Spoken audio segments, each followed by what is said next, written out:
Hello and welcome to Zero Pucks Given, the UK Ice Hockey Podcast. We are in partnership with Blades Belong on Your Feet, the charity fighting knife crime with ice skating all across the UK. And we are in partnership with Hockey Art Co., the clothing company for you hockey fans. Worn by the best, hated by the rest.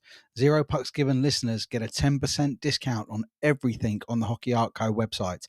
If you enter the code ZP10 upon checkout, you'll get your discount on anything that you like from their website. So go there and check it out. Once you finish listening to this, of course. This is episode 43 and it is jam-packed. Unfortunately, I won't be joined by Graham Hamilton from Hawks Talk, Oop North, but that will take place next week. So we'll get a little lowdown on the Morley division and check in with the Blackburn Hawks.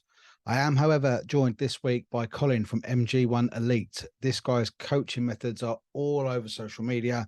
He's worked with so many young, talented British hockey players and has now extended the reach of his abilities across the pond in the US. So Colin will be telling us all about that, as well as some of the mind-blowing training methods that he's been employing over the last few years and has clearly been improving the standard of the young British ice hockey players. We also have all the details of the weekend's game. So we've got match reports from Solent versus Invicta, Romford versus Streatham, Romford versus Invicta, Streatham versus Slough, and Chelmsford versus Oxford. Including some exclusive coaches' thoughts as well. So welcome along. Let's get started and let's drop the puck on episode 43.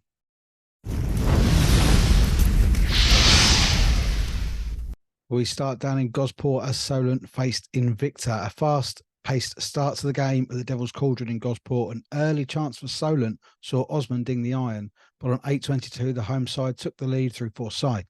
The home side continued to pressure their visitors, who from a reliable source were trying to play big pad hockey in a phone box. The Devils stretched their lead on 14:38 when the Devils' most recent signing announcement, Drew Campbell, provided the giant Joe Llewellyn with an opportunity, and he duly obliged, smashing past Ryder for 2-0. The first ended that way, and as the second started, a facial injury for Solent's player coach Alex Murray led to an ice clean being required. On 25:44, the Dynamos pulled one back when Strawson and Laschek assisted Josh Condren on the rebound for 2-1. Invicta continued to push as their hosts seemed to tire and got their just rewards right at the end of the second after Condren turned provider for Dell to make it 2-2 on 38:56. Into the third, and the home side reinvigorated, pushed through and took the lead again on 42:38 when Lackey slapped in straight from the face-off. The circles incredibly close to the goals in Gosport. As has been the theme with this game, I predicted it would be a cracker. It swung back again, and Invicta made it 3-3 as Stokes beat Taylor on the odd man rush on 47:34. The game opened up as both teams pushed for the win, and in the final 10 minutes, after some controversy as the clock continued to run during a stoppage, the time was added back on, but would it be enough?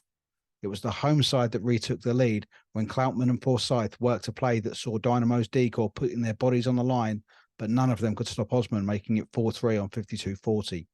The 2 points were confirmed when Ryder made a pad save from Campbell, but Peacock was closest to the crease to tip home for 5-3 on 54:32.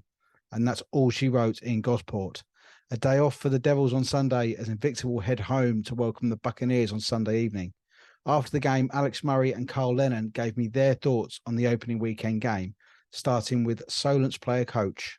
Yeah, it was a great start for us on Saturday against Invicta. I think going into the game, there was a lot of question marks over our squad and, what we'd be like with the changes. And, we're still to be tested on that. But it was great to see the new guys plus, the regulars turn up and get a really good start and 2-0 lead. And whilst Invicta pushed back, credit to them in the second, we were able to show our experience and see that game out in the third. And some great performances throughout our team. I think I got 19 guys rolling, everyone that dressed on the ice. And there was some experienced goals, and there was, youngsters scoring as well. Jack Peacock with a goal again, back in the lineup, which is great to see. So overall, really happy with the performance this weekend. And, it's great to get 2 points early in the season and lots of guys out on the ice. And now we turn our attention to Slough next Saturday and hopefully pick up another 2 points. Thanks for catching up. Cheers. And after the defeat, Dynamo's coach, Carl Lennon. We knew heading into these first competitive games of the season that we'd be presented with 2 different propositions, 2 different challenges across the weekend. And of course, tried to prepare accordingly based upon that. I was generally quite unhappy with the Saturday performance. I thought we started very poorly against Solent, and we lacked the right intensity and application in that first period. And that, I think, gave them a lot of confidence in the game, and it also gave us a hard start. We were 2-0 down very, very quickly in the game, and I felt like we were almost always chasing the fixture. The obvious thing for me was that they have a very distinctive way of playing in that rink, and we addressed that system. But the problem we had was adapting to it, because, of course, there's 2 things. One was that there's a number of our players that haven't played in that rink before, or some of them that haven't played there for a long while.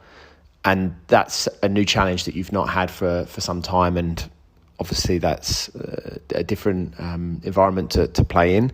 And the second part is that because it's played at a frantic pace, it's not as easy to adjust in the game to what we could see as patterns of play. However, I think as the game went on, we got better with that. And after the first period, the performance in the second was excellent. We put them under great pressure throughout that period. We managed to claw the 2 goals back. And going into the third, hand on heart, I could say that I felt like we were the team that was going to move on. I thought they started to look a little tired, but they didn't give up. And credit to Alex and his team. I thought they outperformed us on the day in terms of their intensity and their drive, and they deserved their win. It was obviously quite back and forth in that third period, and when they got the go-ahead goal, I personally don't feel like we showed enough resilience there to want that win and get that back. And that was something that I highlighted to the players after the game, and was obviously not happy about that. But like I said, Solent deserved a win. No qualms about that at all. And we've got to put that down as a lesson, and a learning for ourselves, especially when we end up playing them again this year back in their rink. The Buccaneers got their season underway on Saturday as they hosted the reigning league and playoff champions, and it was the Streatham Redhawks that drew blood first, with 2 goals through Ben Painter and Danny Ingoldsby. The Ely Newman brothers getting 1 each as well. Sorry, no scorers from the Buccaneers. Romford made Streatham work hard for their victory, as we said in the preview. If you don't work hard against them, they will turn you over.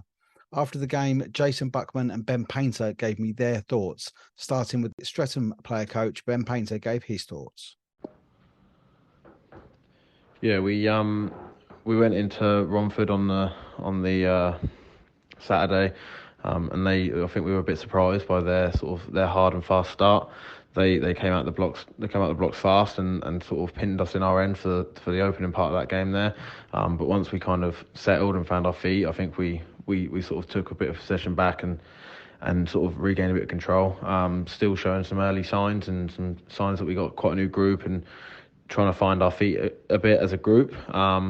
Lots of improvements to make, but all in all, we went away, got the job done, picked up 2 points on the road when we weren't at our best. So it shows that we can get it done even when we're up against it a little bit. Nathan Gregory was in the net and had a great game. And yeah, we probably weren't too happy with the performance, but there's some positives to take from it and some good individual sort of performances. Brandon Miles had a great game. Harvey Briggs had a great game as well. And yeah, I think there's positives to take and definitely highlighted some areas we need to work on.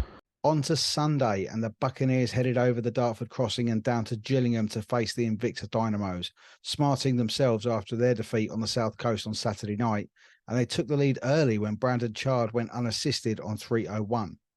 The frantic first period swung the visitors' way on 8:55 when Ellie Wakeling and Luca Pascali assisted the impressive former Chelmsford junior Joe Tamarlin to make it 1-1. And 2 minutes later, Nathan Long assisted Sam Austin to give the Essex side the lead on 11:36. The home side regrouped and on 15:42 levelled up the game with a goal from Mads Thune, apples to Bell and Springer Hughes. The Dynamos were starting to canter and retook the lead when Dell and Stevenson assisted James Laming with a cracking finish for 3-2. The second started with Invicta really putting the pressure on their guests, but failing to extend their lead. The Bucks nearly levelled up, but dinged the iron just before the halfway mark. Austin took a tripping penalty on 29:07, and in the resulting power play, Invicta made it 4-2 when Springer Hughes scored, assisted by Laschek and McCallan. Romford returned the favour after Laschek sat for delay of game, and Nathan Long scored a power play goal with Pascali on the assists. The second finished 4-3.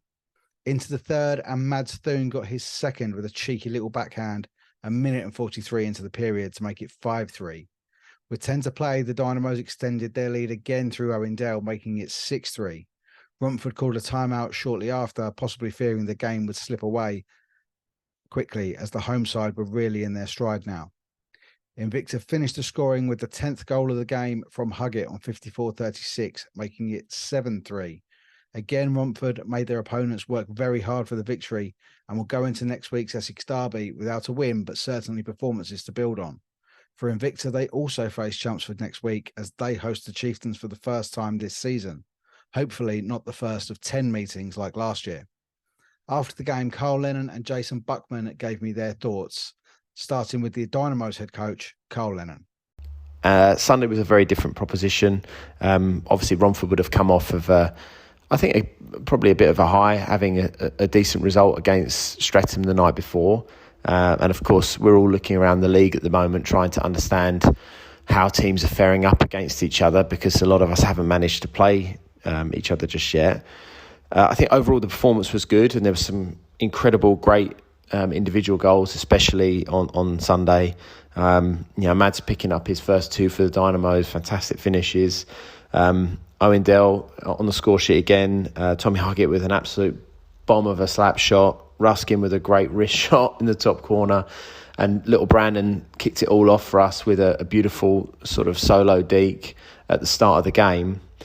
Maybe the highlight goal was James Layman's individual effort, which I've not seen a goal in that building to that level for quite some time, if ever at all.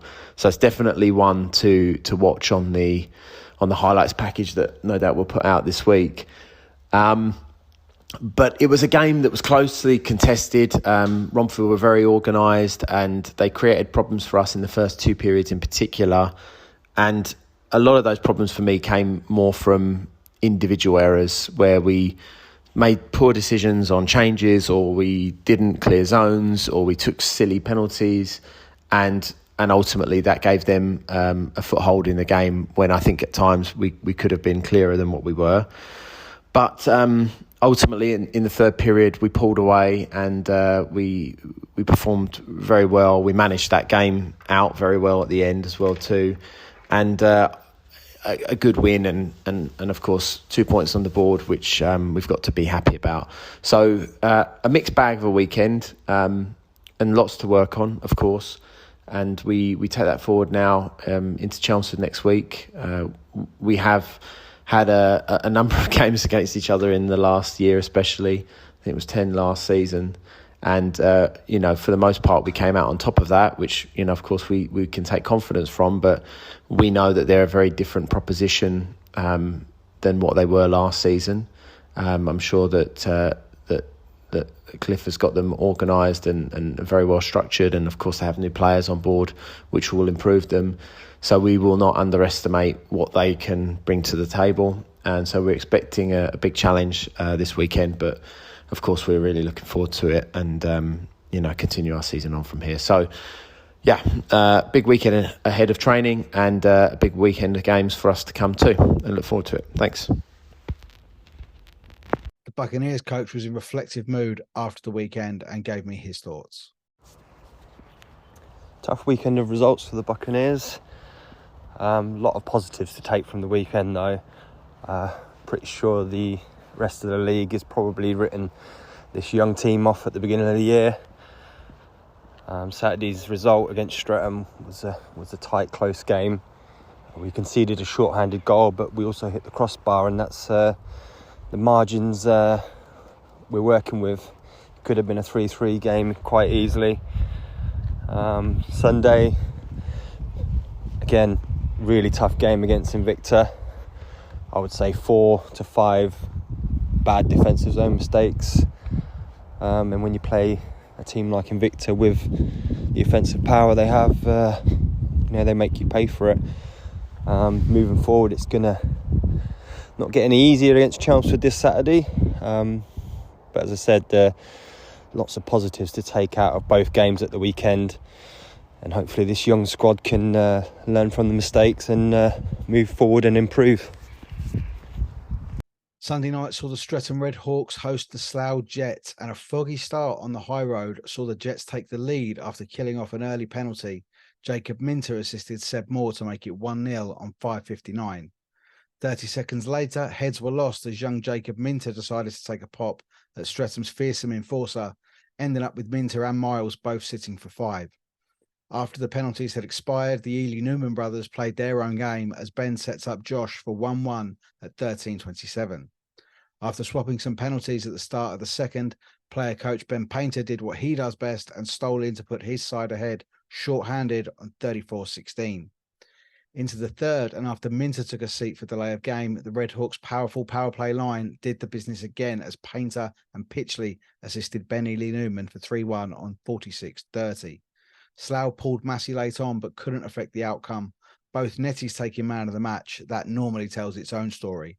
After the game, Ben Painter gave me his thoughts. And then going into sort of the game against Slough on Sunday, we kind of knew what to expect with them. They're a young, fast team, plenty of skill, and they keep coming, they keep working, and they're a difficult team to play against. So we knew what to expect, and I think the mood was good before the game. We were definitely up for it.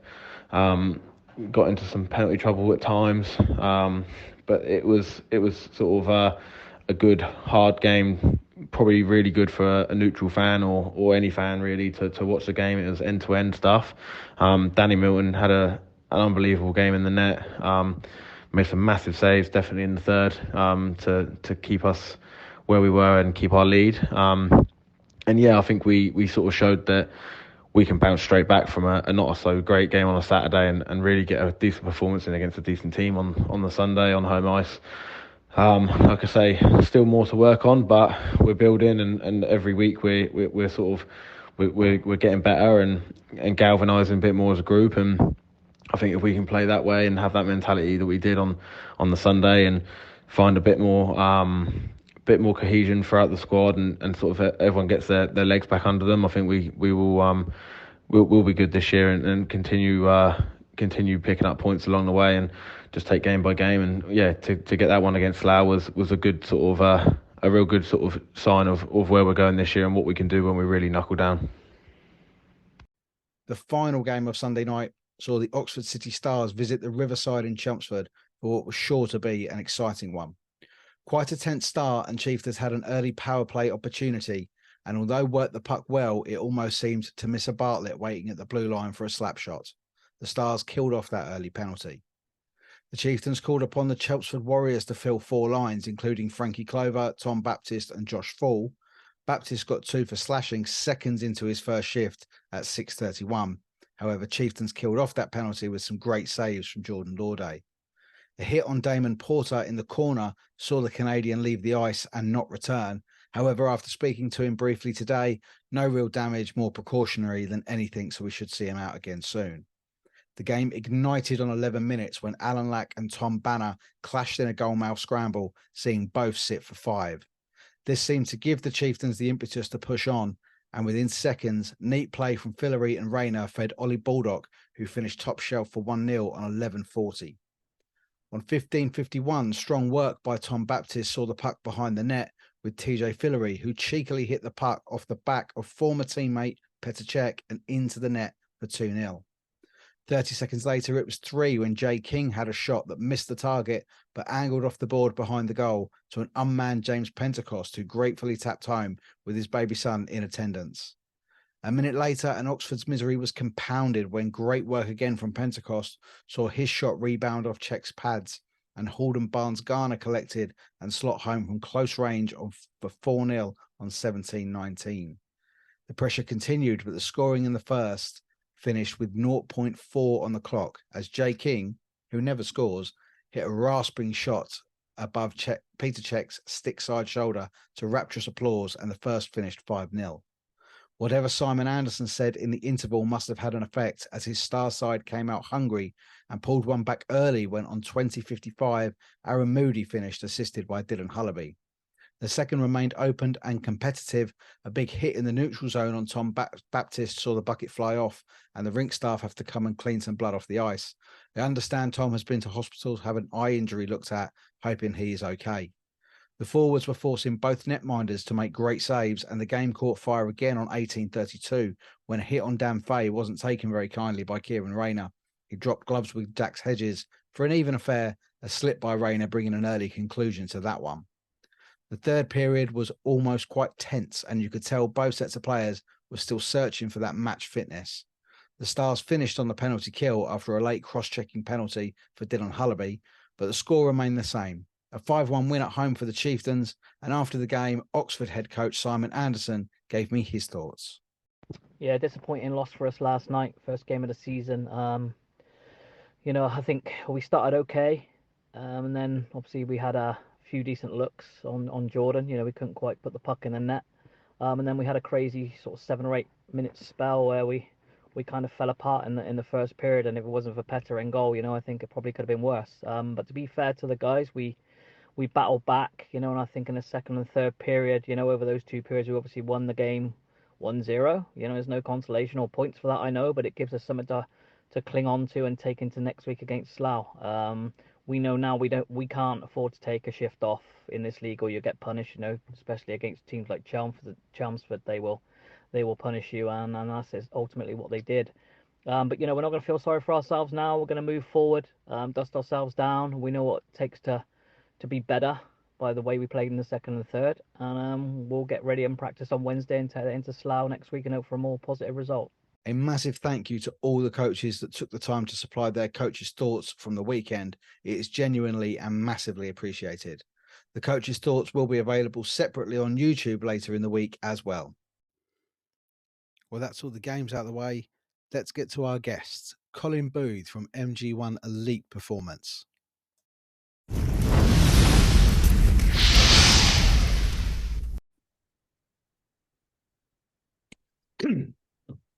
Zero Pucks Given in partnership with Blades Belong on Your Feet and the Hockey Art Co. And we are now talking to Colin Booth of MG1 Elite Performance.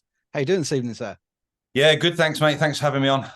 Thank you for offering to come on. It's such an incredibly different insight into the game, because anyone that would have seen anything that you do on social media will see that you are really innovating in the way of training these young British hockey players to be better hockey players.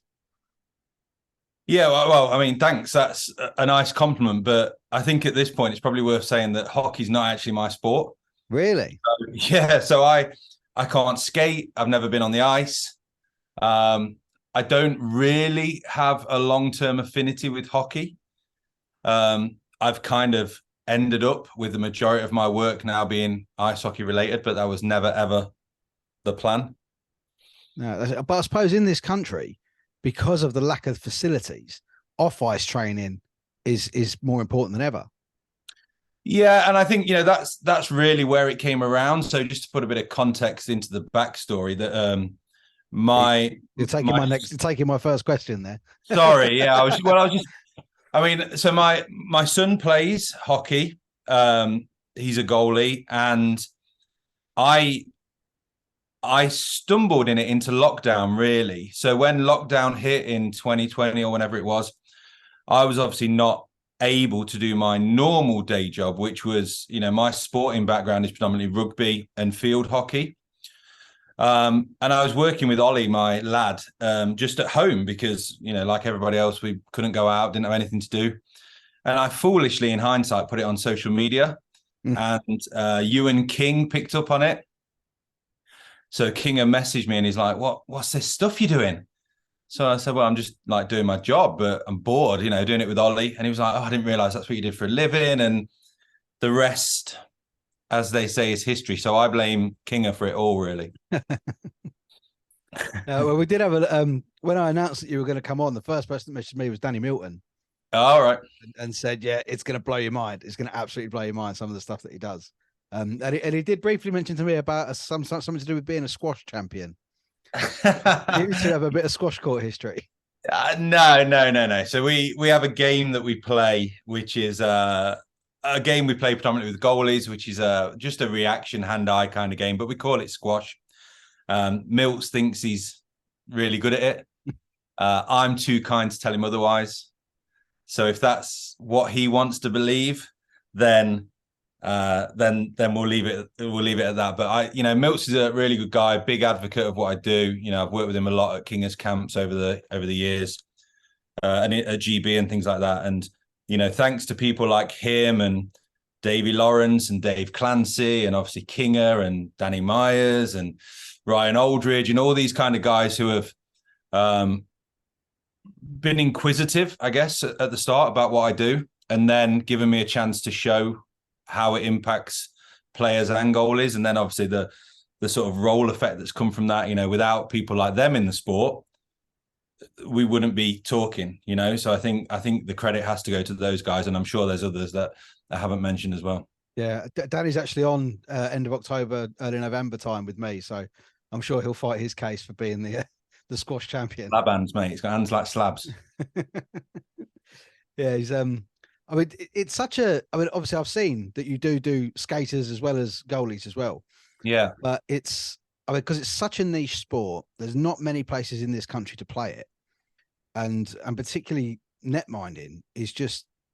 Why anyone would want to stand in between them pipes and take a sort of 3-inch circled vulcanized rubber at upwards of 100 miles an hour? Yeah, there is a level of insanity, and I can say that I'm qualified too. There's definitely a level of insanity in goalies. But I think, look, in all seriousness, from a neurological point of view, from a brain aspect, what they have to do and the complexity of the role they find themselves in is incredible. And I think, in all honesty, I've never done it, so I can't talk firsthand. But I think that when you look at the kind of the mechanics almost and the process of what they do, it shouldn't be possible. The speed that they have to make decisions, the speed that they have to process information. We're lucky that we've been able to kind of analyze high level goalies and see what they see at various different points. And, we're talking fractions of a second to be able to see information, process information, and make decisions on that information, and then obviously act on that information, because what you find is obviously the game speeds up, right? As you go through the levels, the game speeds up, and equipment kind of falls into the player's benefit, if you like. Sticks get better, they get a better whip on shots. They don't need to kind of slap shot anymore. They can release at speed. So the processing time of information is less and less and less. And, without going into too much detail, like people like USA Hockey have come to me and said, right, how do we keep up with this? Because goalies have got this job. And if you look at the NHL last year, the NHL had more goals scored in it than it has done for years. Yeah. Right, games were finishing like 9-7 and things like that. And the head of USA Hockey goaltending reached out to me and sort of said, look, what do we need to do with goalies to give them a sporting chance? Because everything scientifically that we know that goalies need to stop pucks, players know as well. Yeah. Right. So subsequently, we try and renege those situations. So we kind of always knew that goalies need a good look at the puck to be able to stop it. We didn't always know the science behind that. Do you know what I mean? So if you spoke to a goalie, they know they have to really see the puck to stop it, but they didn't really know why. Yeah. But it comes down to something called the quiet eye theory, which is basically the amount of time that your gaze anchors on something before, during, and after it happens.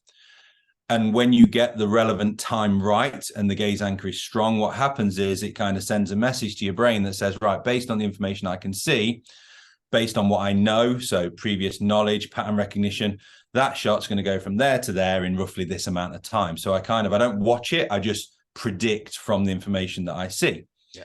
So we knew that goalies need to see pucks, right? So what do? We whack a load of bodies in front of them so they can't see the puck, right? Or that sort of stops that. And then we know that we like to see a static puck. That gives us more chance of the information, because when the puck's moving, we have to be better with our kind of vision to be able to hold our attention on it. So, okay, you want a static puck, right? Well, we'll kind of get rid of slap shots then, because that was the ultimate static puck pretty much. So now we'll go to quick release toe drags, right? And it's like everything that we know goalies need, the playing side of it has kind of gone, okay, cool. We know you need that, so you're not going to have it. Yeah. Yeah. They're combating it every step of the way, aren't they? Every step of the way, yeah. And then it gets to the point of right now, how do we eventually kind of even that out? How do we get goalies to a point where they've got a fair shot at it? Because even the way goalies see a puck compared to players is different. So if you think about, as a goalie, you dial into the puck, so you narrow your visual field. You want to get as much information from it as you can. Whereas players widen their visual field, right? They want to see everything. So ultimately, when a rebound comes out off a goalie, the goalie's got a very narrow visual field. They're searching for it, whereas the player has got a wider visual field and can pick it up quicker. So that's why we now see people shooting for rebounds more. You know, it changes the angle of the shot, but also it's more difficult for the goalie to pick up. So, you know, there's loads of things that goalies have a disadvantage of. And I think, you know, going back to the original thing, it's by far, in my opinion, and I can, you know, like I say, I've never done it. It's by far one of the hardest things you can do in sport, to be an ice hockey goalie. Yeah. Yeah. As you say, the speed in which they have to react to what they can see happening in front of them is just phenomenal. And it's something I actually sort of noticed, that being a goalkeeper in any sport must have similarities. Yep. In what they do. We were lucky enough last year to see Petr Cech playing for Chelmsford. And it was notable, actually, that the amount of time he's been playing ice hockey, he has got better and better and better, because there must be those small little differences in being an ice hockey goalkeeper as to being a football goalkeeper that he had to adapt. Yeah, So I mean, look, I work with goalies in a range of sports, you know, football, field hockey, ice hockey. And the biggest issue, apart from the speed and the fact that they're standing on, for all intents and purposes, razor blades, is in every other sport, if the ball goes behind you, generally it's out of play. Yeah. Right. So your visual field as a hockey goalie or as a football goalie is 180 degrees, right? And most people have not quite 180 degree, but they have a wide enough visual field that you've got probably somewhere in the region of 140, 130, right? So there's not a lot of head movement needed to see corner flag to corner flag. When you're a hockey goalie, you've got to have a full 360. Yeah. And, you know, just to add to the complexity, that's another one. So it's like, and, you know, in the Petr Cech scenario, you know, the way we learn skill and we acquire skill is, you know, through neural pathways and myelination and all these kind of neurological things that happen. And he would have learned skills as a hockey goalie when he was younger.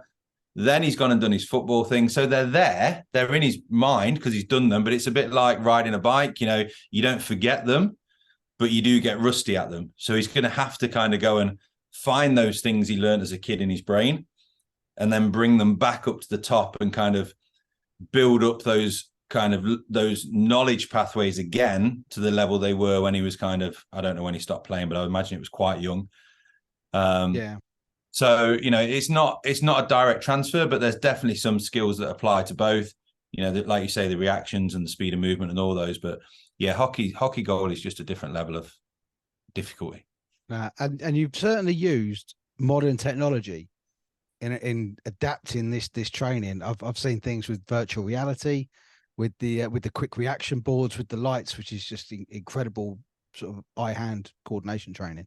Has that helped you, as you say, in your role as a coach using those technologies? Are they beneficial? Yeah, they are. I think that, you know, I think it's fair to say at this point, and Danny and I were having a chat about this. Danny Myers and I were having a chat about this the other week, that without the required knowledge of what you're doing, they're just flashy lights, right? And I think people can get carried away with technology, and they can, buy stuff and get stuff and think it's going to make the difference. But you've got to kind of know what you're doing with it, and you've got to be doing it with a purpose. And certainly from a neurological point of view, it has to be sport relevant, because if it's not, what you get good at is the game you're doing with the technology. So if you, for example, just see somebody doing straight up reactions on a Blaze pod, is it going to transfer to their reactions on the ice? Directly, probably not. What it's going to do is it's going to help them with their neuroplasticity and their ability to learn on the ice, but ultimately it's not going to give them faster reactions. You have to have contextual areas of gameplay when you're training goalies. So you'll see them doing flashy lights, but you might see them doing flashy lights with one hand while the other hand's catching tennis balls. Yeah. So it's like, why are we doing that? Well, as a goalie, catching with my left hand is a fundamental task, right? I need to be good at that. And if I can do that whilst I'm doing something else, that's going to create the difference, not just playing the bongos on a set of kind of flashy lights, which I think a lot of people probably think, and, companies like BlazePod perhaps promote that kind of thought process, just get good at it. But you have to have the element of the sport related in it as well. Yeah, as you say, otherwise, as you say, it's not beneficial, and it's just technology for technology's sake. Yeah, you get good at the game, and you have to. And the other thing is, you have to have a certain basic level too, right? So the amount of times, I work on Ewan's goalie camps all summer. They're great, and we have kids from 8, 9, 10 right up to pro level on the different camps. And sometimes you'll be doing some stuff and they've seen on Instagram the flashy glasses, the stroboscopic glasses, and they're like, can we try them? Can we try them? And the reality is that unless your hand-eye coordination is pretty strong anyway, and you can catch balls pretty well without them, putting them on is zero benefit, right? Because it's not going to make it any easier. So if you can't have a basic level of being able to throw and catch a tennis ball, yeah, you can put them on just to see what they're like, but the reality is it's not going to do an awful lot. If you can throw and catch a tennis ball super proficiently, then yeah, that's going to make it more difficult, and it's going to help from a neurological development point of view. But some of the kids, and I get it, because the stuff looks pretty cool and it looks fun, and they just want to have a go, and we just have to rein them back a little bit sometimes and just explain that it's a thing that you do kind of once you've got that basic level in place. Yeah, I suppose it's all like a ladder, isn't it? I suppose you have to get upon certain steps first before you can progress. Yeah, for sure. And I think certainly at the elite level, you go to an elite level in any sport, and what makes the difference, and I think that's always a chat I have with goalies and players. And if you get to the very top, and I'm not even talking the elite league, I'm talking kind of NHL level. You get to the very top and you say, okay, what's the difference between the greats and the good?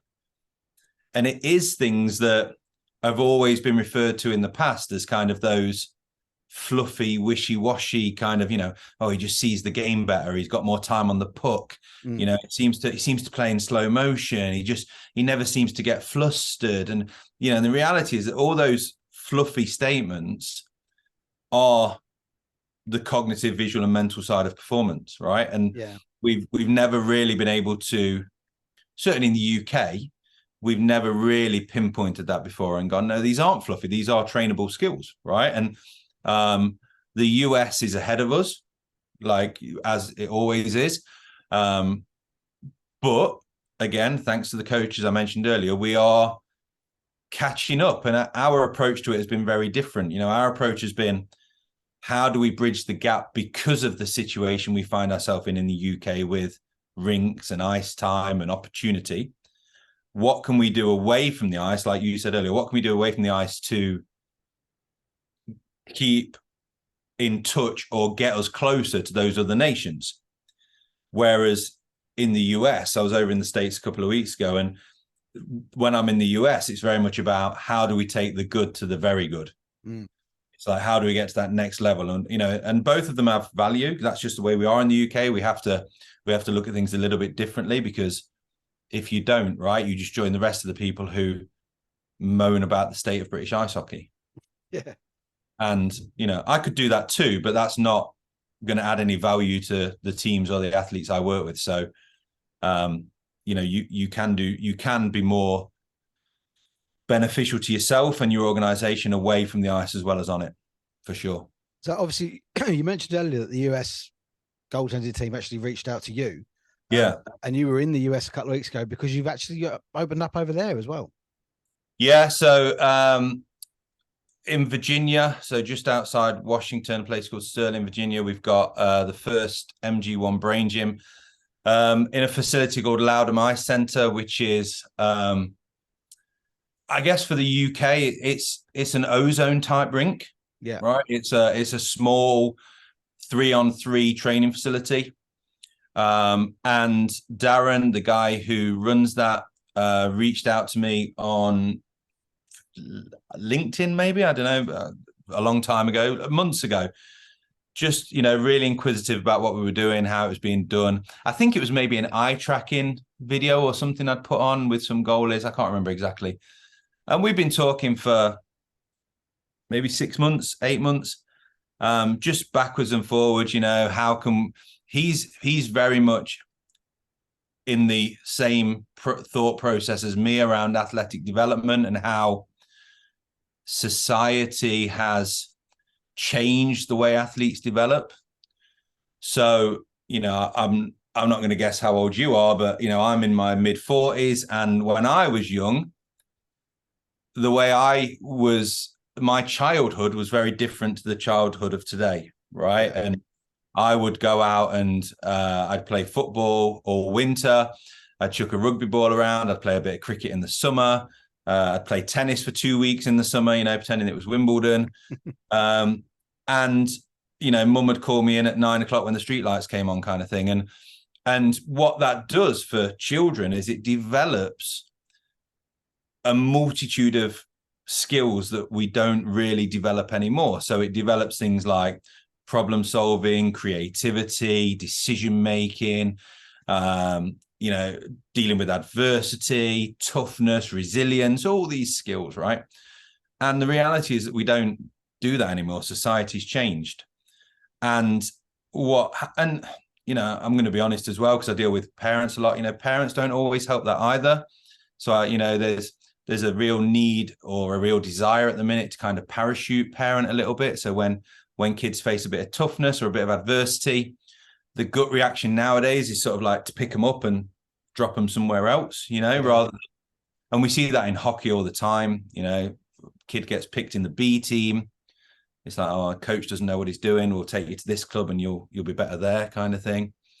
And kids don't develop these skills. And I've said it to every hockey coach I've worked with. I've never seen a sport like hockey as well for almost coaching those skills out of people. Because the first time I went to a rink and watched a coach, I've never seen a whiteboard so much in my life. And I spent like 10 years in education.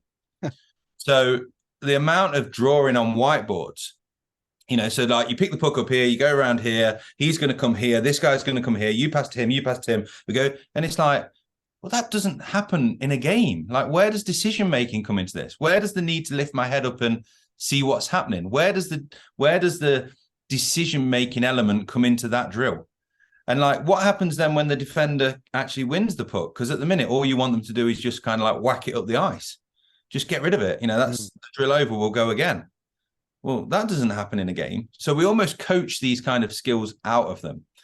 And that, I guess, is where I come in, because when we then see them going through, whether it be the GB goaltender program or the GB Olympic threes or whatever kind of event I get involved in, these skills are the ones that are missing. It's not the technical ability on the puck, right? It's not the fitness necessarily. It's not the kind of game understanding. It's the ability to lift your head, process information, use that information to inform a decision that isn't just written on a whiteboard for you. Because life isn't whiteboards, right? It's just like sport isn't like that. And I think that's where, certainly with the modern generation, we've had to be a bit more proactive in coaching the skills rather than just letting them organically develop like they may have done 20, 30 years ago.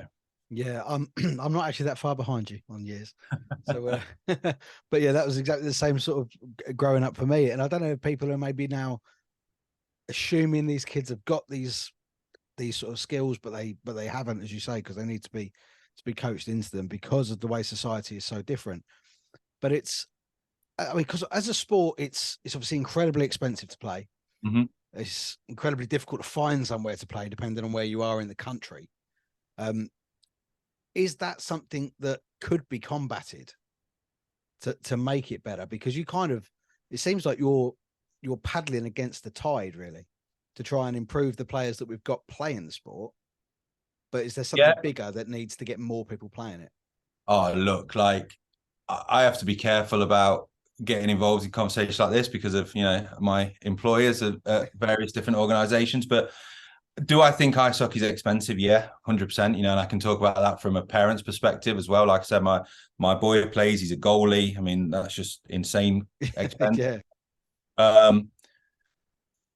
But the way I see things, and this is going to kind of I suppose the mental performance side of sport as well, is that I can't change that, right? So that's not in my power to change.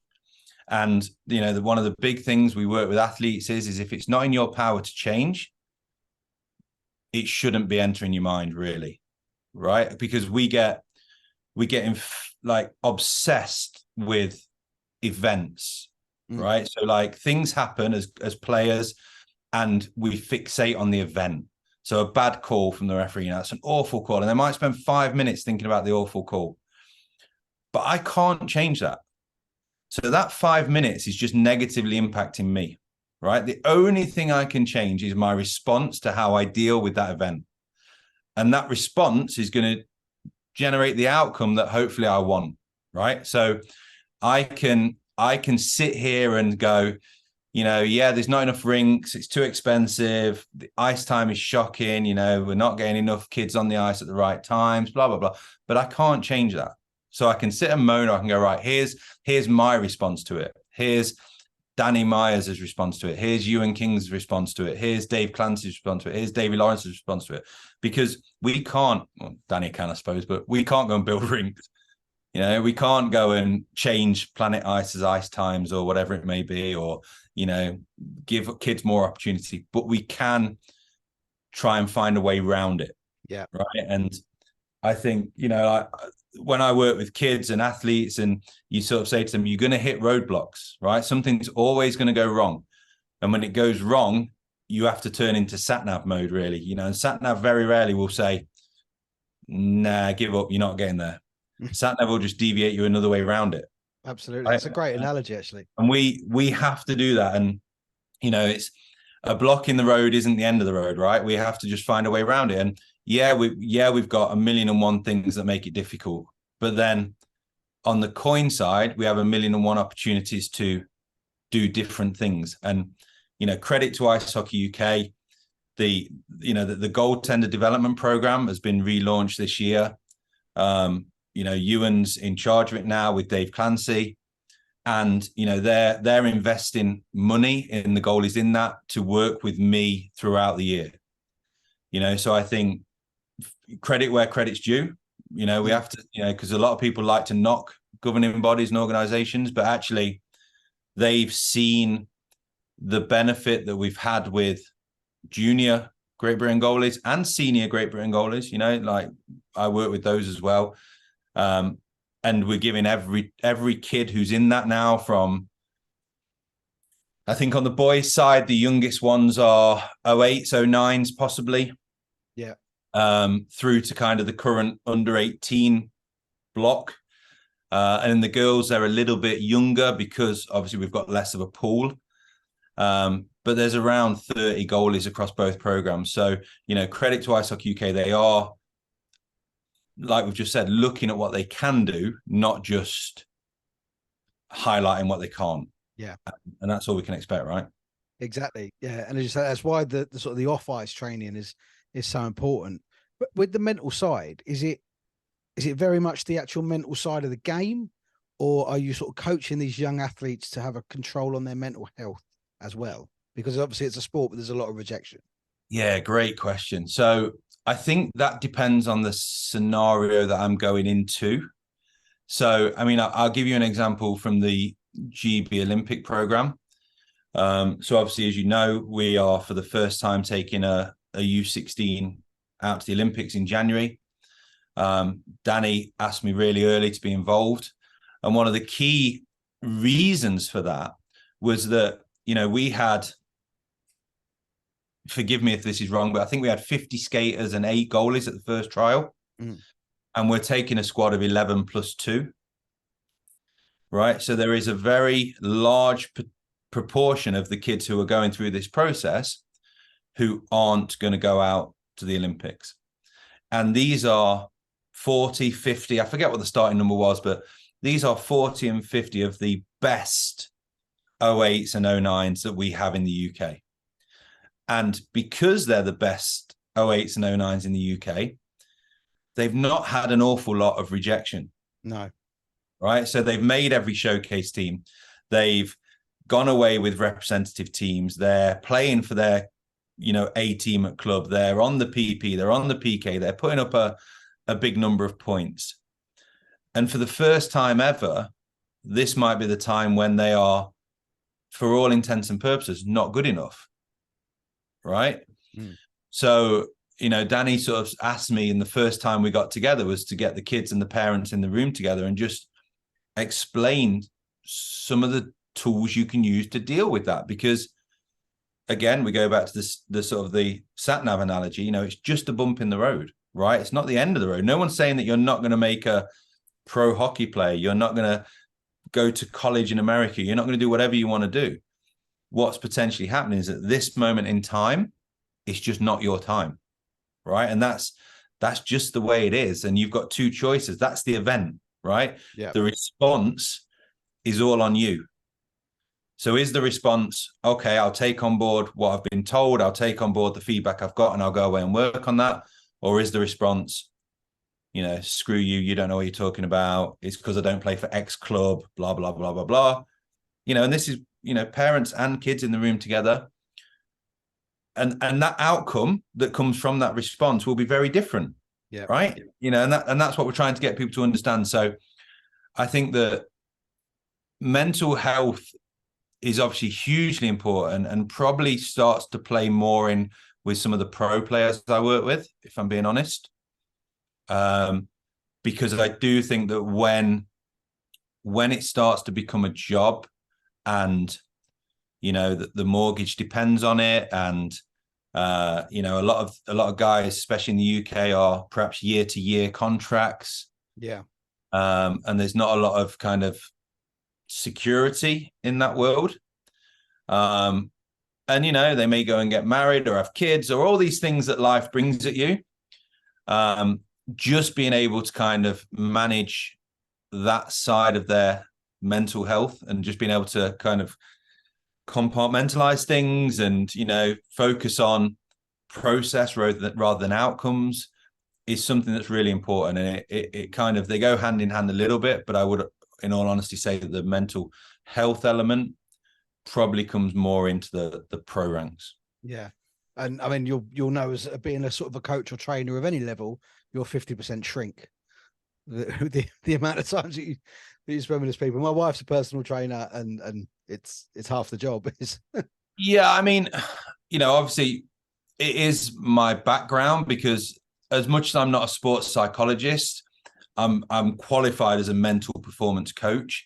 And I think that was never really my intention. So the neurobiology in sports performance, but what you find is that the way your brain works is very much dependent on the way your mental state is. So actually they started to be very hand in hand over the years. And it was like, okay, so I can, I know I can scan, I know I can process information, I know I can make decisions. But yet when I go in front of 7,000 people away from home and they're all screaming at me, I just can't seem to be able to do it. Why is that? Yeah. And well, that's because you're not managing your emotions, you're not being able to regulate your thoughts, you're thinking too far ahead, and all these kind of mental performance skills that need to come into play.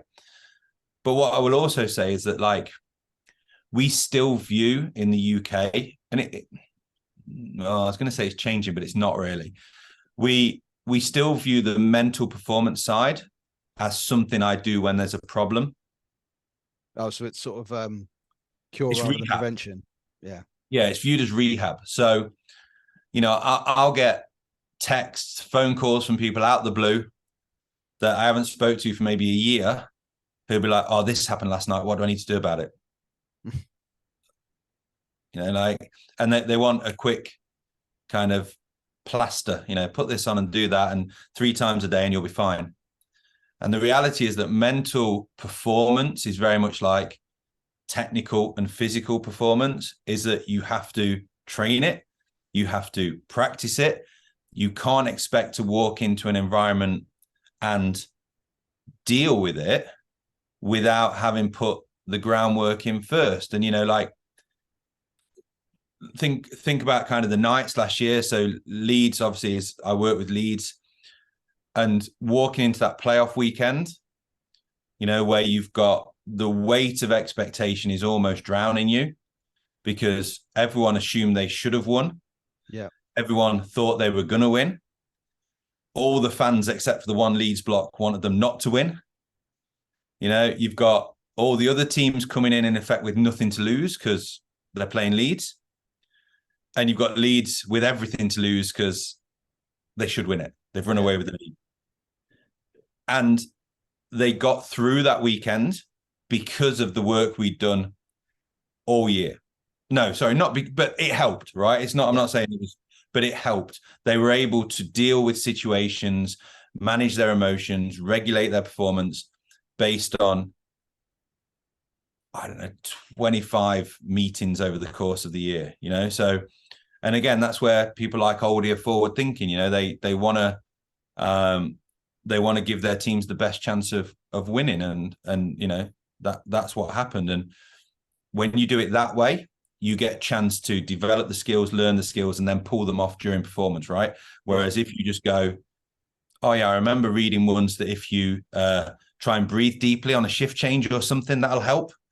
You know, well, that ain't really going to work when you've got 4,000 people, you know, screaming at you when you're sat down below them. So you've got to be able to practice that to perform at the time you want to.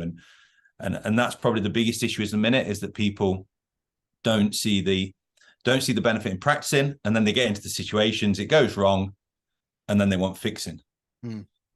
It's like, yeah, the whole on the night though, that's the hardest thing to practice. I mean, from years ago, I played football, not to a massively great level, but I have been involved in boxing, and I always struggled on the night. Yeah. In the gym, in the sparring ring, I'd be untouchable, but you put the lights on and 2,000 people there, a freeze. Yeah, and you know, a lot of that comes around to the way our brain works around thoughts and emotions. So, you know, as humans, we're really aware of how we feel. So I could walk up to a player in a change room and go, "How are you feeling?" They'd be like, "Nervous tonight." It's like, cool. Why? I don't know. Just, you know, big game, innit? But actually, those emotions come from thoughts, right? So what's probably happening in his head is thinking, you know, good performance tonight, good chance of getting a contract next year. Contract next year means I can get that house. If I get that house, the missus ain't going to leave me. If the missus doesn't leave me, we know we can have kids in 5 years. And if we have kids in 5 years, I'll be coaching my kid in 10 years. I mean, this is great. And you just from, you know, got to win tonight, you've got this whole rhetoric around how life is going to work out. And, you know, that's obviously said a bit tongue in cheek, but that's what happens. Yeah. You know, we start to fast forward our minds to what we think will happen if something happens, when that happens, that might happen or might not. And actually, that's what then creates the anxiety and the fear and the sort of the emotions that we get. So we know we've got them, but we don't tackle the thoughts that are driving those feelings and emotions. And that's the biggest kind of, you know, anyone watching this, that's the biggest takeaway that you can do, is that, you know, your head and your feet need to spend more time in the same place. As soon as your head is either ahead of your feet, you know, so you're thinking into the future, you're not going to get your best performance. And if your head's behind your feet, you're thinking about the shift you've just had, the mistake you've just made, the miss you've just done, you're not going to be able to get your maximum performance. Your head and your feet have to be in the same place for the majority of the time. And that's why you'll see players. It's interesting because I get messages all the time from people going like, you work with such and such, don't you? I'm like, how do you know that? And they're like, oh, because we saw him on the bench doing something. And it's very much you. I was like, oh, okay. Because you'll see it, right? So what players will do when they know what they're doing is when they come on a shift change, they'll do a mental reset, right? Which means fundamentally they'll sit on the bench and they'll anchor themselves to something away from the situation, right? So so how it works, and I guess this will hopefully be interesting to people that listen. Whether you're a goalie or a player, okay, you want to do a mental recognition of where you stand at the correct opportunities. And for goalies, that's every whistle, because obviously they're on the ice for 60 minutes. And for players, that's every shift change. So what you'll see goalies do, and we all see it, is when the whistle goes, they'll lift their cage, they'll spray some water in their mouth, and then they may do something that looks a bit routine-y, right? So some of them will kind of like tap both posts. Some of them will spray water in the air and watch it come down. Some of them will skate to the corner and back. They all have their own routine. The problem is that a lot of them don't really know why they do it. It just becomes almost like habitual. Yeah. Same as spraying water down your neck. You see that all the time. And you go, do you know why you do that? And they're like, no, I just do it. So, okay. So we explain that, why that actually works. So what goalies are trying to do is they're trying to mentally reset. And the easiest way to describe it to you and the people that are listening are every time there's a whistle or there's a shift change, so you jump over the boards, you kind of need to imagine yourself in a car at a set of traffic lights, right? And you go, okay, so mentally, is my head and feet in the same place? Am I focused on the task at hand, or am I wandering? So if I'm in a good place, I'm focused on what I should be doing, I'm anchored to my key principles that I've given myself for my best performance, then I'm a green light, which means that I just need to stay there. And the next time I jump on, I'm good to go. But if my mind isn't where it should be and it's wandering either back or forward, then depending on the severity of that, whether I actually lost my mind and that's a red light, or whether I'm kind of like bubbling, that's a yellow light. I can go through the traffic lights on a yellow or red, but like doing that in a car, sometimes it'll be fine and I'll get away with it. And other times I'll get blindsided and the car will get written off. Yeah. Right. And yeah, I can run a few red lights and I can run a few yellows, but eventually I'm going to get caught out. Something's going to go wrong. So what I need to do is I need to reset myself to this green light mentality. And that comes around basically changing my focus to the internal rather than the external. So the easiest way to do that is to focus on your breathing. So we have different breathing techniques that people use to basically kind of centralize their nervous system again, because your nervous system, again, without going too complex, I'm really conscious when I do these kind of things, but you have a sympathetic and a parasympathetic response to stress and anxiety. You'll know it best as fight or flight response. Yep. Right. So when you start getting stressed and anxious, you either come out swinging, which a lot of people do, or you have that kind of protect myself mentality, or you have kind of the rest and digest, which is just, I'm going to curl over and die, or I'm going to just lie here and pretend I'm asleep and nobody will hurt me. And they go, I've done both in the boxing ring. Yeah, and they go back to that, that's the formation of human life. That's our basic inbuilt defense mechanisms, right? But that comes at you because of the stress and anxiety level that builds up. So the cortisol and adrenaline that starts running through the brain. And that comes from a part of the brain called the amygdala. So you have this little thing in your brain called an amygdala, which is a bit like those sprinkler systems that sit on the roof of a building, right? So as you start to build up anxious thoughts and you start to panic, the amygdala basically releases cortisol and adrenaline into the body, right? Now, that then generates this fight or flight because it thinks you're in danger. So you can actually, let me give you an example, right? And this is one we do with a lot of players. So if you're at a cash point tonight, you go to Tesco's, you put your card in and you feel a gun in the back of your head, right? What happens? Well, straight away, your heart sinks, your stomach starts going to knots, you start sweating, your thoughts start racing, you might shake, you might tense up, the body responds, right? And then you go, okay, now imagine going into playoff weekend, final game, it's 2-1 with 3 minutes left, right? How are you feeling? Oh, I'm crapping myself. Well, how does that feel? Like what? Well, my thoughts are going to be racing. I'm going to be sweating. My heart's going to be beating. My guts are going to be churning. My hands are going to be tight. Oh, kind of the same, right? One of them's life or death. You got a gun in the back of your head, and one of them's a game of hockey. Yeah. But your mind has created the same emotional response to it. And subsequently, the body goes, well, I don't know whether this is real danger or perceived danger. So I'm just going to flood you. So I'm going to give you the fight or flight response, whether it's serious or not. So we have to be able to regulate that. And that's where the reset comes in. So by centralizing your breathing, you can bring it back, right? So we know that as your heart starts to beat faster, if you slow down your breathing, you're going to slow your heart rate down. Yeah. If you slow your heart rate down, you're going to bring your autonomic nervous system back to its natural self, right? So we focus on breathing. And then we have to focus on me rather than it, right? Because when I start thinking about it, the game, the situation, the event, that's when my thoughts start to go again. So I start to focus on me. And I think from a social media point of view, probably the most famous one of this that's come off my page is Kayla Poole at the Worlds. So when Kayla was at the Worlds, really nervous, really sort of anxious thoughts. So there was the water bottle where she had 3 things written on a water bottle that basically was her anchors for these exact moments. So they were, off the top of my head, they were stay big, beat the puck, track into the body, something like that. And where that comes from is you're saying to people, right, if you do 3 things really, really well, yeah, what are those 3 things that give you your best performance? Right. So if you think back to the best time you've ever been in goal, or the best time you've ever played hockey, or the best time you've ever been in a fight, what did you do well that you haven't done in every fight that you've been in or every shift you've done? And it might be things like, when I'm for goalies, it's often things like, when I'm more aggressive, I'm better. When I play the puck, I have better games. When I feel like I'm tracking well, blah, blah. And you go, right, let's use them as your anchors. So when you have this reset, you just say to yourself over and over again, just be big, keep your hands projected, follow the puck. Be big, keep your hands projected, follow the puck.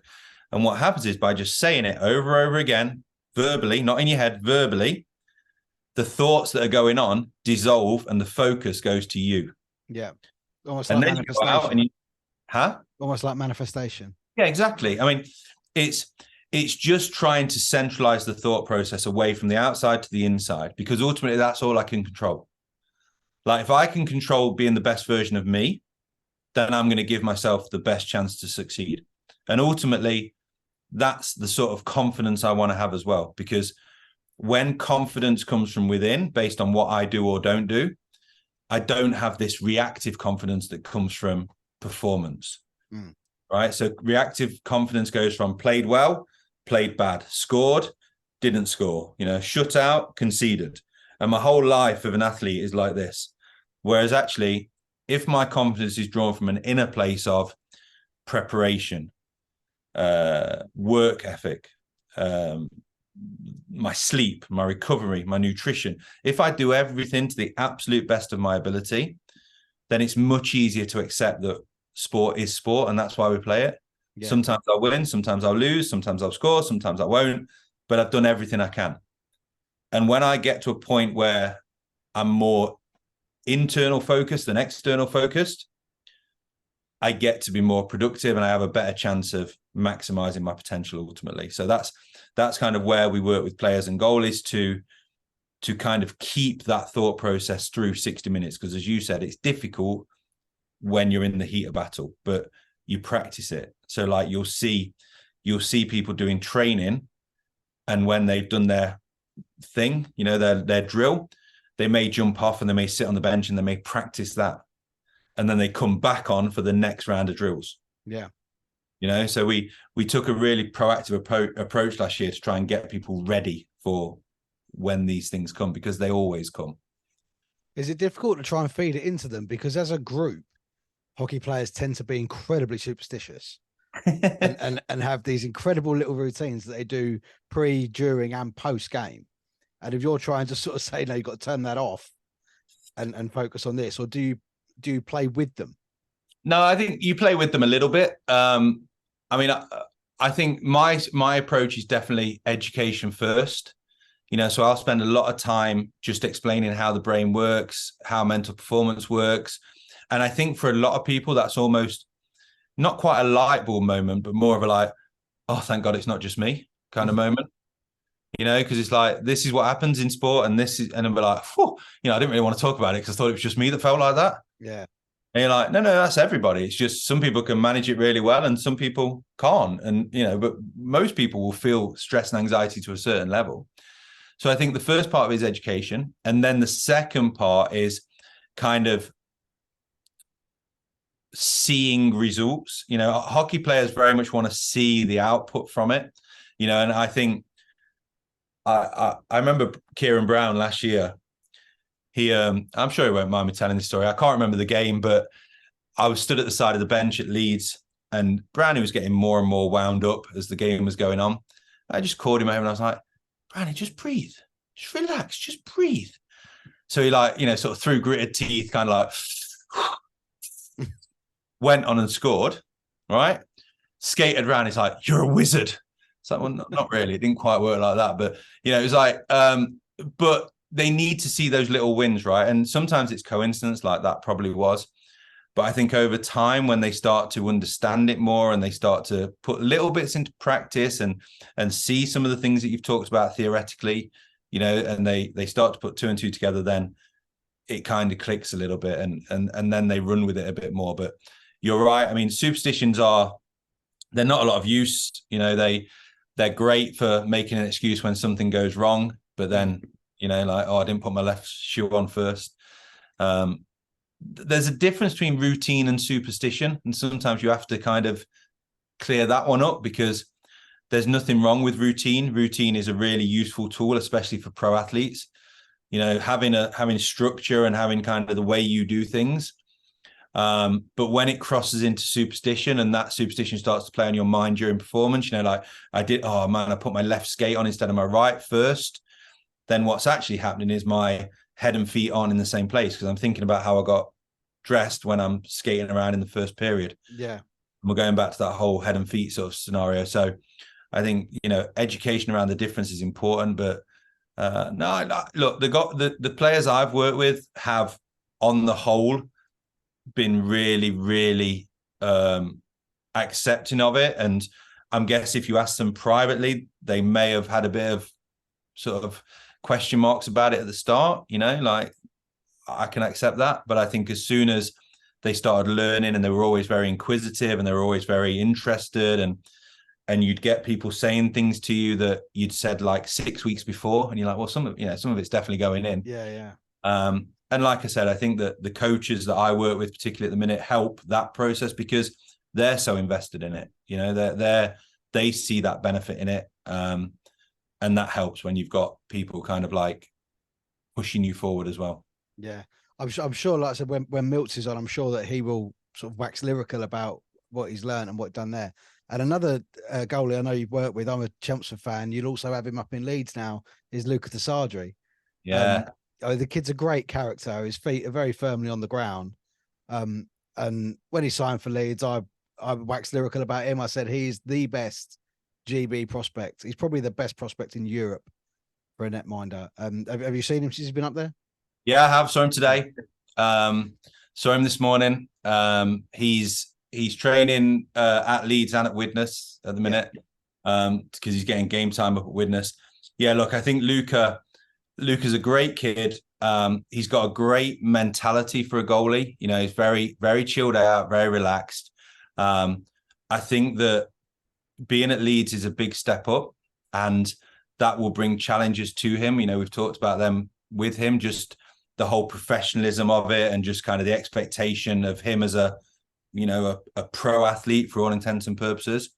But you also don't want to take away Luca, right? Luca. And he's a great kid. We've done a few bits together. I've worked with him a lot in the GB program, and obviously at Ewan's camps over the years. So I know him pretty well. But yeah, I think certainly with Davy Lawrence up at Leeds, he's got a really good kind of coach to support him on his game. And I think having Sam Gospel with him at Leeds and Harrison is, again, just a huge benefit to him, because like I can't talk positively enough about Sam Gospel. You know, like as a bloke, he's one of the best. As a goalie, he's phenomenal. A real student of the game.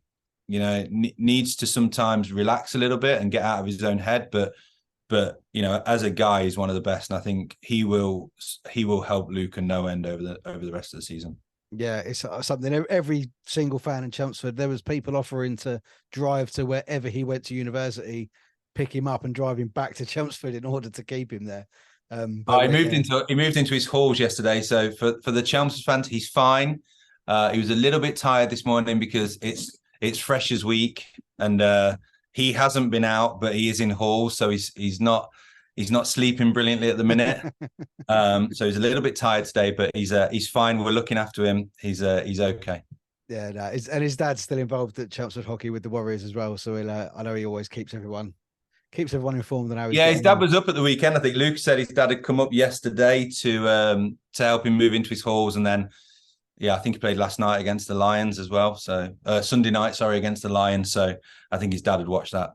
Yeah, lovely. I was supposed to be on this episode, but it's going to be on next week. I'm going to be speaking to Graham Hamilton, who runs the Hawks Talk podcast for the Blackburn Hawks. So I'm sure he'll have an opinion on having Luca in that league when he plays for the Widnes. Yeah, and Harrison as well. I think Harrison's on a two-way there as well. Yeah, you know, it gives them both really good opportunity to play, and you know, obviously train in both environments. But you know, Leeds is a great environment for them to play in, and you know, just being in that training with the caliber of players they have, is going to do him the world of good. I mean, not to. I mean, if you can't say, you can't say. If you don't know, you don't know. But we've heard a bit on the grapevine that Leeds are probably looking at the Elite League in the next couple of years. Don't know. I would say that even if I did, but I don't. I don't know. I think, you know, for me, I haven't actually had a lot of involvement in the Elite League. You know, I've kind of gone round it in a way. You know, so I've kind of worked in the international side of it and the National League, but not really in the Elite. So I don't know it overly. I think Leeds is a really professional environment, and could they hang at the Elite League? In my humble opinion, you know, like I said right at the start, I'm not really a hockey guy, so like I know a bit about it by default, but you know, the quality of their squad and the way they play, and you know, Ryan as a coach and Steve as an owner, I think they probably could. Like, is the stadium big enough? You know, is the ice rink big enough? I don't know. You know, whether you're getting enough bums on seats. I guess, you know, Manchester manage, it can't be much different. Yeah. So I don't know, but what I do know is that I think the way that Ryan brings in youngsters into Leeds and, you know, develops them, and, you know, he's a coach that players want to play for. You know, there's no coincidence that he's got a lot of boys that were with him when he was down at OHA. You know, and he just seems to create an environment that the players can tag on to and kind of believe in, I guess. Yeah. And like I say, you know, people like Matty Haywood and Matt Howlett and Kieran, and, you know, you've got and Sam Gospel and Sammy Zajac and all these, you know, you could go through the whole roster. There's some real quality in there, and good guys as well. And, you know, it's a pleasure to be in and around the locker room. Yeah. I mean, that level we've seen at Chelmsford this year, we've had Lewis Clifford come in as the head coach from formerly MK Lightning. And we've had 6 players join from the National League. And when I've spoke to the lads who've been there before, they've said that the level that they're bringing, not just of the way they play, of their aura as people, professionals, their behaviour off the ice is just creating an entirely different atmosphere. Yeah, for sure. And I think, you know, like, again, going into kind of the end of last season, and Leeds were playing, I think we had 3 or 4 triple header weekends. I think we had 3 or 4 Friday, Saturday, Sundays towards the end of the season. And there was a big kind of focus in the room under my kind of remit around recovery for that, you know, and just being able to do that, because some of the boys work, so it's not even a case of like you can just kind of totally chill out for the rest of the 4 days. You've got to go and do your job. And we looked at kind of sleep and recovery as a real big thing. And again, credit to the boys, because I was making them do kind of sleep cycle workout, basically sort of like, right, when are you going to get your blocks of sleep next week? Like, what are you going to commit to? Because we're in it for an early skate on Tuesday and we might be doing this and this and this. And, they all were like, yeah, totally get it. This is what I'm going to do. Did they go and do that? I don't know. It's not Big Brother, but just being in a position where they understood the importance of sleep and recovery. And they were kind of like, even just thinking about what a 90-minute sleep block is, and how, if I'm not going to get enough of an evening, can I get a nap in at some point, and what's the optimum time for me to nap? Am I an AM chronotype or am I a PM chronotype? When do I get the best benefit from the sleep I need? Just to be thinking about that was like a different level, and absolutely. I think you're right. I think that it is a very professional league, and they could definitely do it, but I honestly don't know whether that's in the plan or not. Yeah, no, and I think it's something that is filtering down. That the NIHL One South this year it looks incredibly competitive. There's a lot of players that have played at that higher level, and as you say, all the lads work, but they're really putting in an awful lot of effort. And of course, away from their jobs and training with their clubs, people are coming to see you as well, which is just more of a sign that they're committed to their art. Yeah, for sure. And I think I guess I've now have to start being a little bit more selective, just because of time. Yeah, of course. You're only one man. There's only 24 hours. Yeah. I mean, there is that, and I obviously I work with Ice Hockey Australia. So I do some consultancy stuff for them, and I have kind of goalies and players in North America that I work with, and if you're not careful, that can be a 24-hour day. So you're up early to speak to somebody in Australia, and then you're speaking to somebody at midnight in North America, and kind of in between you're working in the UK. So I have to be a little bit more selective about what I do. And I do find that quite difficult. I'm not a great kind of no kind of person. So if I get asked to do something, I do. But I think that what's happening with places like Ozone, especially, like what Danny and Fordy and Lockie do down there is incredible. Like, I think it's just the level of on ice coaching is incredible.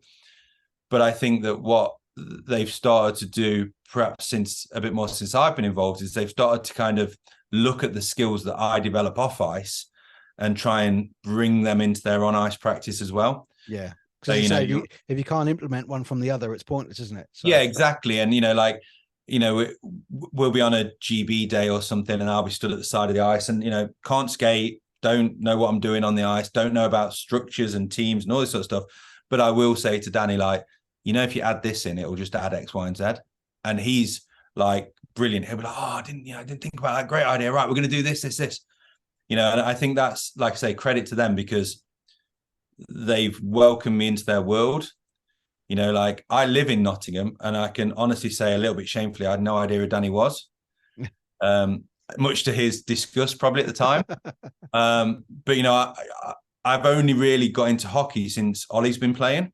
Yeah. So, I never followed Panthers back then. I knew who David Clark was because Ollie had done some camps in Nottingham that Clarkey ran. But I didn't know who Danny was, and then you look back on YouTube and you're like, he could play a bit, to be fair, right? And he was all right. And I think that what he's doing down there is like insane. I know a lot of kids already go there, but it's such a cool environment. And now obviously we're doing the off ice there as well. And it's a nice little venue for those kids that are in that area. Yeah, I think I've got Charlie Ottawell on in a couple of weeks as well, and I think he runs his hockey training program down in the Ozone as well. Yeah, he's a good guy. I like Charlie a lot. He, I think he's just gone to Slough, hasn't he? He has, yeah. He was at MK, and then a change in circumstances put him down to Slough. But I think he's Bracknell based anyway, so it's a bit easier for him to get to Slough than it is to MK. But, and considering how busy you are, I cannot be grateful enough that you've given up an hour of your time this evening to talk to us to Zero Pucks. No, you're very welcome. Thanks for having me. Hopefully there's been a bit of information that's been useful to people listening. Yeah, absolutely. But there's plenty of stuff that goes on social media, whether it be Facebook or Instagram. So Yeah, and anything that excites me from it, I always share out because it's so interesting to see that sort of level of training. So yeah, I'll always share that, especially if it's players from our division that you're working with. I'll always share it out. I'll get some Luca content. That'll get me some hits, right? Oh, absolutely it will, and you'll probably be pestered for the next week with tags and whatnot as I share all this out. So that's all good. It's been a pleasure. Thanks ever so much. No worries, Colin. Thank you so much.